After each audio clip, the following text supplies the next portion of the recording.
Good morning, plebheads. I'm Neo. And I'm Mr. fucking YouTube, baby. This is your morning porn.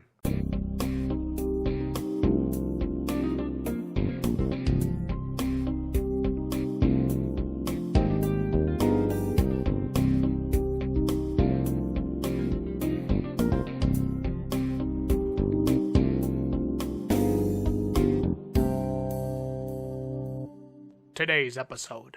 The only reason you should buy an Xbox Series X versus PS5. Hi, Mr. fucking YouTube, baby. Time for a trigger-some episode of porn because as soon as you start talking one console versus the other, somebody's going to start throwing some horse shit at you. Yeah. So, let's talk about this because... Get down! I know, right? Let's hide. Oh, shit. I thought they were throwing it already. So let's talk about this. You got the Xbox Series X and you got the PS5 coming out. Okay, and we got the dueling console war, whatever.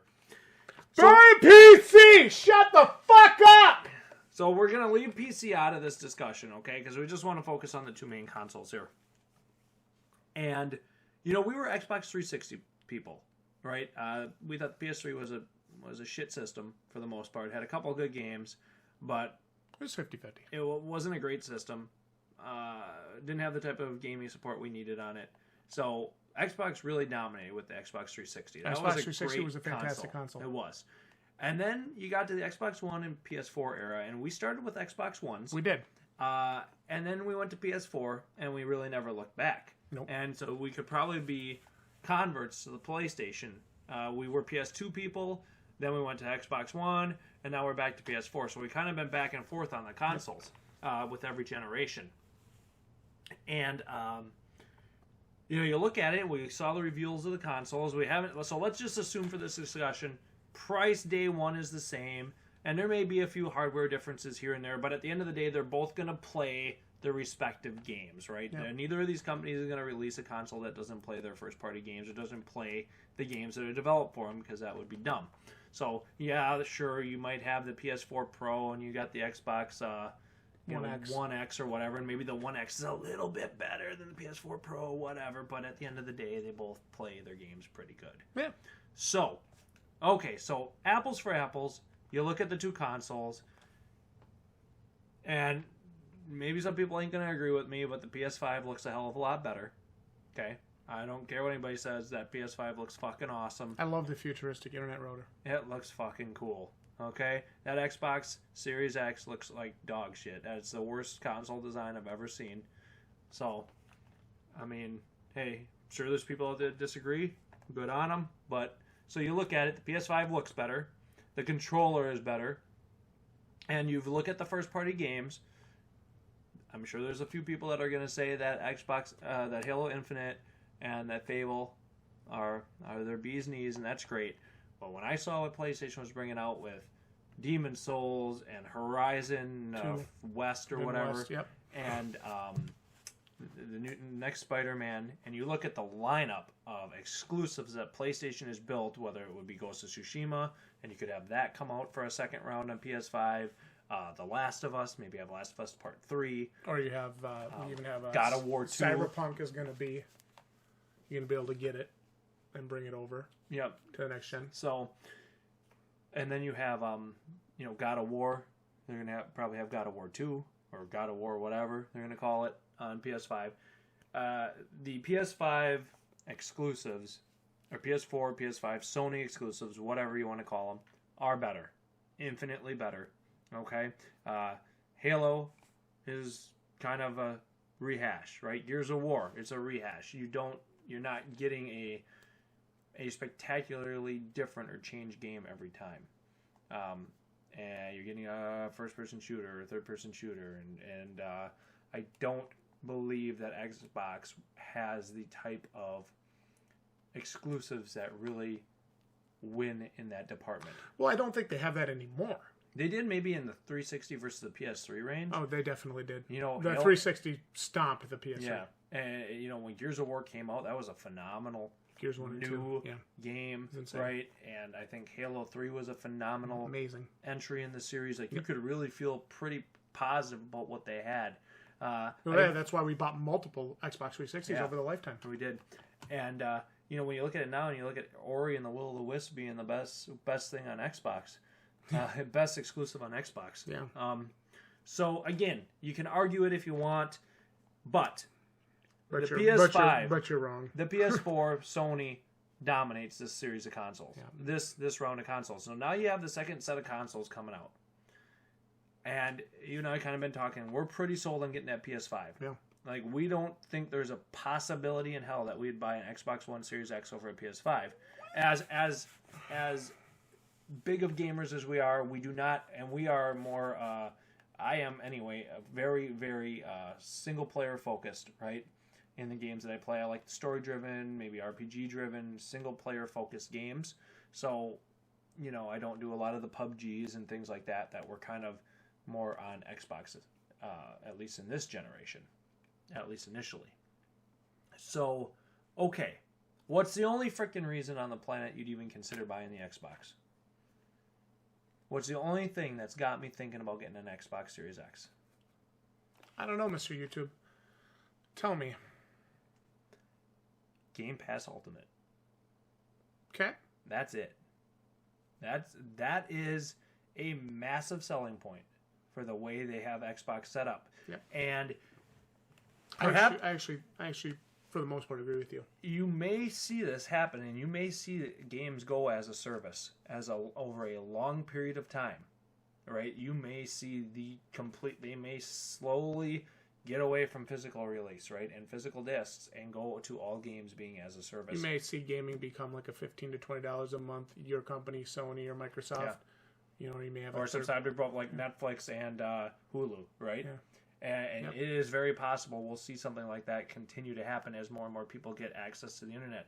Because when you look at what they have with Xbox Ultimate, Game Pass Ultimate, $15 a month. Let's just talk about this at regular price, guys. Before everybody talks about how you can get it for $1 and this, that, and the other thing. $15 a month. You got your Xbox Live Gold, and you have access to over 100 games. And a lot of these games, this is not like the PS Now thing where you get a bunch of access to their trash library that we're all done playing. And that nobody gives a shit about anymore. No, this is 100 games, and the first-party games, and day one access to top-tier Xbox exclusives. So what this is the 100, over 100 high-quality games. This is, you get new games updated all the time. You're going to have the Xbox Studio titles same day as release, which I think is really cool. And it also includes deals with gold, games with gold, and your multiplayer subscription. Yep. So even if you look at it and you say, hey, you know what, the Xbox Live Gold, they're talking about going and giving that Xbox Live Gold as a free thing, right? And you look at PlayStation Plus at its regular price, that's a $60 a year subscription, right? Yeah. So $5 a month. So for an extra $10 a month, you're getting access to 100 games. Now, is every single game they put on there brand new? No. Nope. But they do include a lot of new titles on there, and they are including Halo Infinite, right? They are including most of these first-person Xbox games. First party, I'm sorry. Xbox games. So when you look at that and you think about that at $15 a month over a 12-month period, that is, forgive my math, that's about $200 a year. Okay?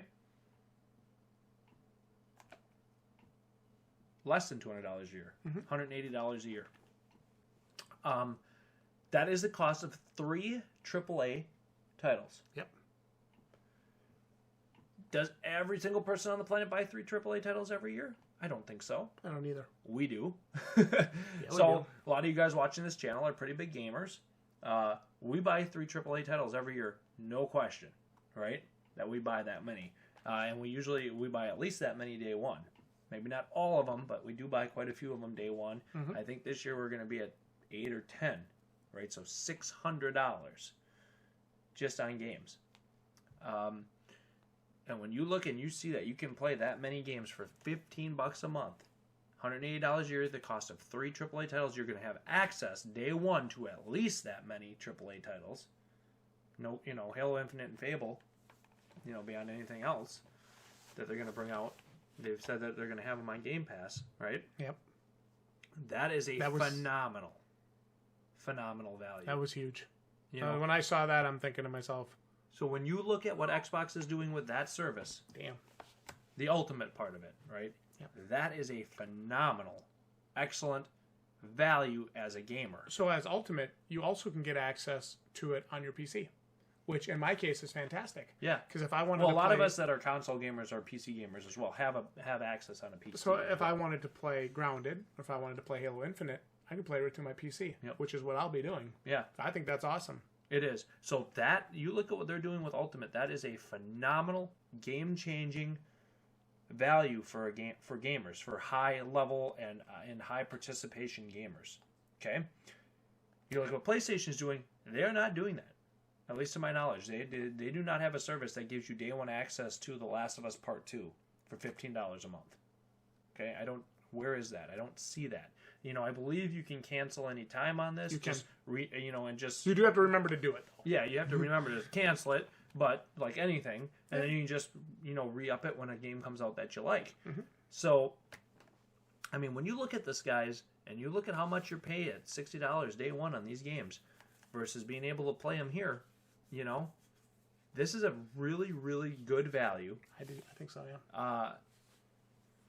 Even if you'd say, hey, the whole Xbox Live Gold is going to be a free thing, because I know they're talking about that, and the PlayStation Plus, let's say that's going to be free. So for $10 extra a month, basically, you'd be able to play these games, right?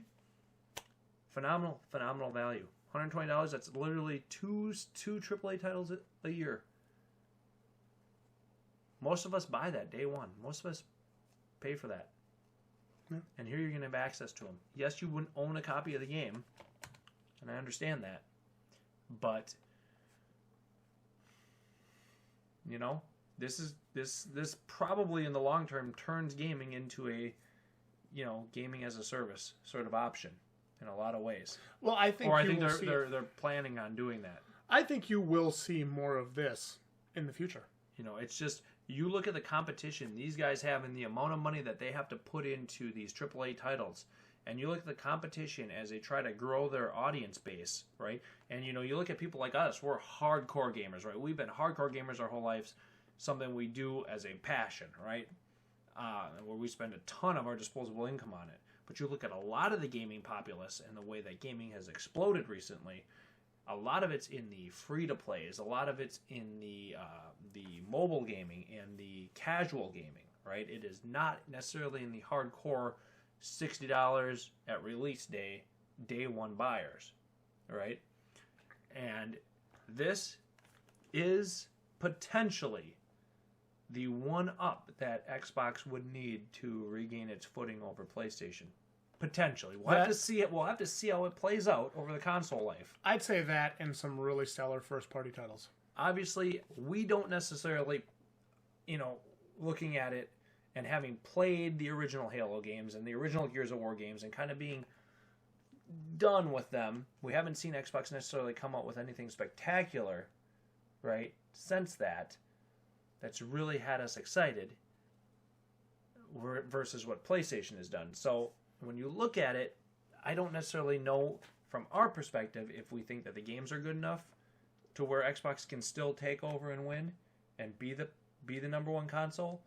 But this is potentially the thing that would make somebody say, hey, I can buy this Xbox, and from a value standpoint, it's a much better value than what I'm getting with the PS5. Again, assuming everything else equal, let's just assume they all work equally well, and the price point day one is equally well. All that stuff is equal. From a value standpoint, you look at the Xbox One and buying this Xbox Game Pass Ultimate, saying I can play these games coming out day one, $15 a month, and hey, if I get to a point where I'm not seeing something I like, I cancel it. Yeah. Save yourself an awful lot of money. Yeah. An awful lot of money versus $60 day one on these AAA titles. Well, you talk to plenty of people who are like, yeah, I haven't turned my Xbox on in months, or I haven't turned my, PlayStation on in months. And it's like, those are the times where you cancel those subscriptions. Yeah. Save yourself $15, $30, $45, and then when they drop a game you like, you don't feel bad about turning it back on for a month or two. And paying $15 for it, yeah, absolutely. I think that's really cool. So, this is the one thing that's kind of got me thinking, do I get that Xbox Series X versus a PS5? It's pretty much the only thing that's keeping me from hitting that buy on the PS5. I'd love to see Sony come out with some sort of situation like this. Yeah. you know, they have the PS Now, but unfortunately that PS Now includes mostly older titles that we've played or don't want to play or don't care about anymore. Yeah, the one great thing about the Ultimate has a lot of options for newer titles that you're excited about playing, and you do feel like you're getting your money's worth when you can jump on and play a top-tier AAA title day one. That makes you feel like you're getting a pretty good value out of it. I'm with you, man. So definitely something to look at, guys, when you're thinking about your next console. Hey, I'm sure there are people out there that can argue with me and tell me that the RAM is a little bit better in the Xbox or their hard drive is a little bigger or this, that, and the other thing. But at the end of the day, that stuff doesn't necessarily sway my decision. I look at what games I'm going to be able to play on the systems. And I don't think there's very many people that can make a case that the Xbox exclusives outweigh the PS5 or PS4 Sony exclusives or whatever. So what does Xbox have versus PlayStation right now? What do they have? If they build this ecosystem with that Xbox Ultimate, they may have the key into the future of gaming. And we'll have to see how that transpires. It'd be kind of interesting to watch over the next console life cycle. And we'll have to see if Sony responds here and puts out something that would be of equal interest. Or reworks what they have with PlayStation Now. Yeah, and gives access to their top-tier titles. Because, like you said, if you said I was going to play Last of Us Part 2 at $15 a month, I'd be all over that. That'd be an awesome value. Especially since it took you, 2 weeks to beat it? Well, exactly. So I got $60 stuck into it, played it for 2 weeks, and now we're on to the next game. Yep. So we just got Ghost of Tsushima on that, but boy, that'd be a hell of a deal at $15, wouldn't it? Yeah, it would. You wouldn't feel bad about that. I want to remind the plebs watching this morning to make sure they subscribe to the Balding Plebs. Click that bell for notifications, like the videos to support our channel, because we don't ever want you to miss a hot, steamy episode of porn. Let us know what you think down in the comments, guys. If we're on point here with this, or if we're just way off base, we'd love to hear what you think. And if you are an Xbox owner, do you subscribe to Xbox Game Pass Ultimate? And do you like the service? We did try it out for a while. We did like it for the most part, and we do think it is a pretty good value. So I'd love to hear what you guys have to say about it. And as always, keep it right here on the Balding Plebs. You're welcome.